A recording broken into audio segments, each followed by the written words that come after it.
আসসালামু আলাইকুম। যে যেখান থেকে আমার এই ভিডিওটা দেখছেন, এটা সাবস্ক্রাইব করে সাথে থাকুন। শাকিব খানের করা অভিযোগের সত্যতা পাননি পিবিআই।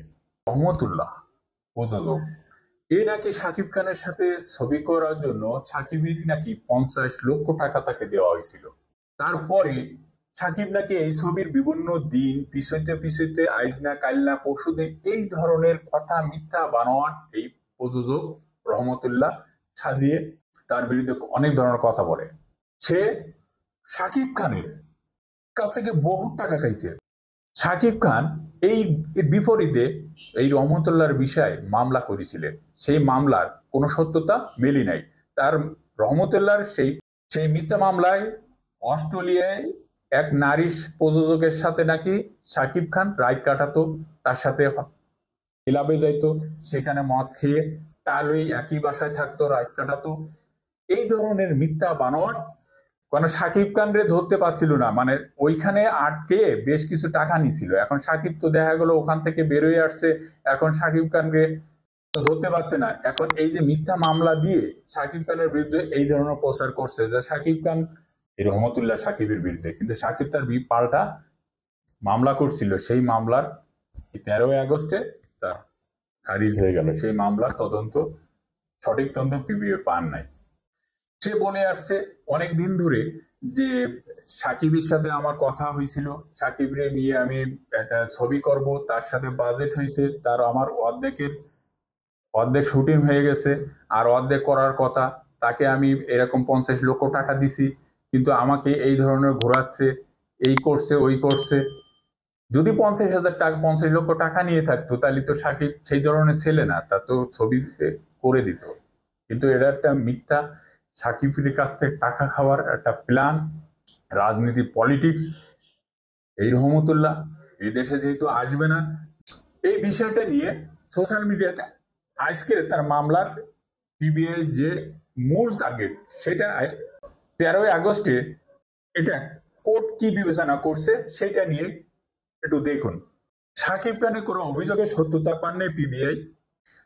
চিত্রনায়ক সাকিব খানের বিরুদ্ধে মিথ্যাচার ও কুৎসত রটনার অভিযোগে প্রযোজক রহমতুল্লাহর বিরুদ্ধে ডিজিটাল নিরাপত্তার আইনে একটি মামলা করা হয়। ঢাকার বাইরে ক্রাইম ট্রাইব্যুনালের এই মামলা করেন সাকিব খান নিজেই।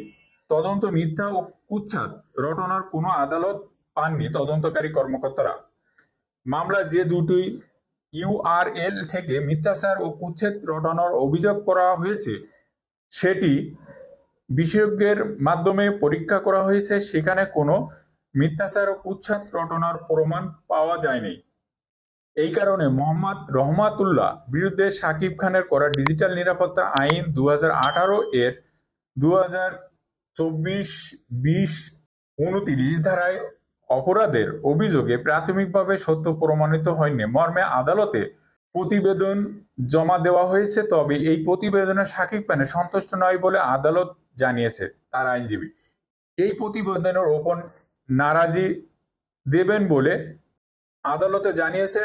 আর আইনজীবী উল্লেখযোগ্য 2023 সালে 30 এপ্রিল ঢাকা সাইবার অপরাধ ট্রাইব্যুনাল আদালত রহমতুল্লাহর বিরুদ্ধে সাকিব খানের করা ডিজিটাল নিরাপত্তার আইনের মামলাটি তদন্ত করে পুলিশ ব্যুরো অফ ইনভেস্টিগেশনে পিবিআই।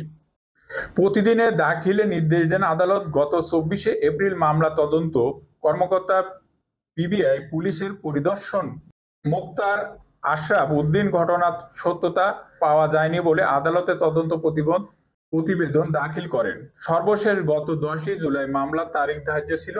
এই দিন মামলার প্রতিবেদন আদালতে উপস্থাপন করা হয়। এই সময় সাকিব খানের আইনজীবী খায়রুল হাসান প্রতিবেদনের উপর নারাজি দেওয়ার জন্য সময় চেয়েছেন। আদালতের সময় আবেদন মঞ্জুর করে 13ই আগস্ট নারাজি দাখিলের দিন ধার্য করেন। এই ছিল সাকিব খানের যে মামলাটা, সেটা খারিজ হয়ে গেল রহমতুল্লাহ।